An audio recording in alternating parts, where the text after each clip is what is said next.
Quando você pergunta para alguém sobre a aparência de Deus, a resposta é quase sempre bem fácil de adivinhar, né? Um homem velho, de voz suave, porém bem grave, cabelos e barba grisalhos, ambos de tamanhos bem consideráveis.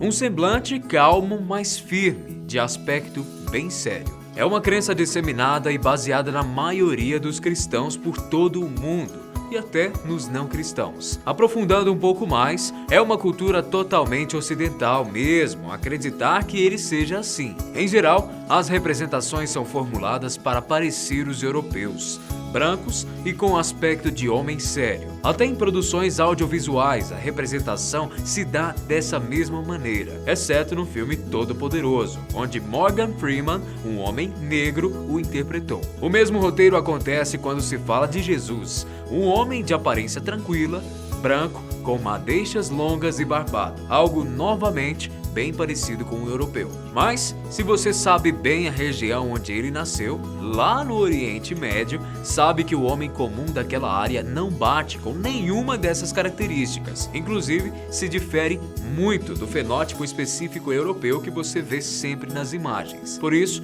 nós queremos trazer nesse momento como era a real aparência de Jesus. E seguindo a dica de quem entende do assunto, uma historiadora especialista chamada Joan Taylor, professora da King's College da cidade de Londres, na Inglaterra. Eu sou o Guilherme Marques e seja muito bem-vindo aqui ao Fatos Responde. Por que os humanos? Por que o arco-íris tem Por que o sete mel não cores? estraga? Por que o mar é azul? Por que o céu é azul?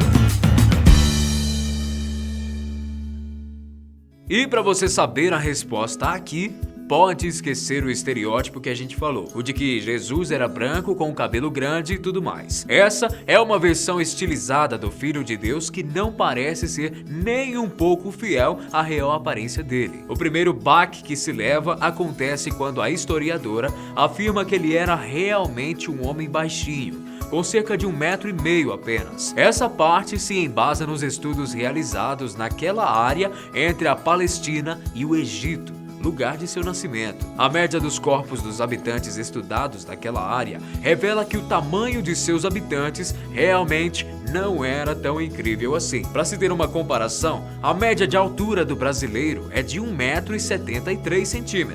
Já a sua feição se aproximaria mais de um árabe do que qualquer outra coisa. No caso, a sua pele seria de tonalidade morena, seus cabelos bem negros e os olhos de cor castanho. Essas características também são bem típicas da Judéia, como é chamada aquela região mais ao sul, onde hoje se situa Israel. Se você idealizava que pelo menos aquele cabelo grande tinha se salvado, perca as suas esperanças. A mesma historiadora afirma que tanto as suas madeixas quanto a barba eram cortados e não tinham realmente nenhuma razão estética. Era pura questão de higiene mesmo. E sabe por quê?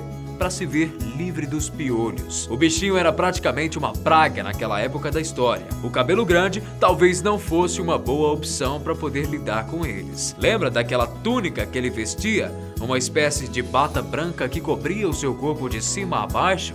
Uma peça apenas mesmo. Então, mais uma vez, não era tão real assim. As suas vestes não eram tão especiais como retratado. As condições climáticas e do ambiente por ali não permitia tamanho zelo. Na verdade, era uma túnica parecida em seu formato com aquelas dos filmes, apenas um pouco mais surrada e com toda a certeza do mundo não era tão branca. Tendia mais para um bege. Ela ainda afirmou que muito provavelmente todas as pessoas o iriam enxergar como alguém realmente pobre. Isso de acordo com seu estudo da época. Essa teoria de que Jesus era bem diferente do que a gente conhece também recebe apoio de outros cientistas. Inclusive, em 2015, uma versão em 3D foi feita do rosto de Jesus e corroborou muito com a afirmação da historiadora. Mas, e aí?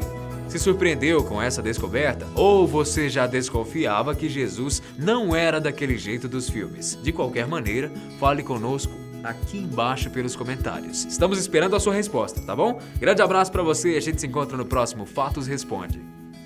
Tchau!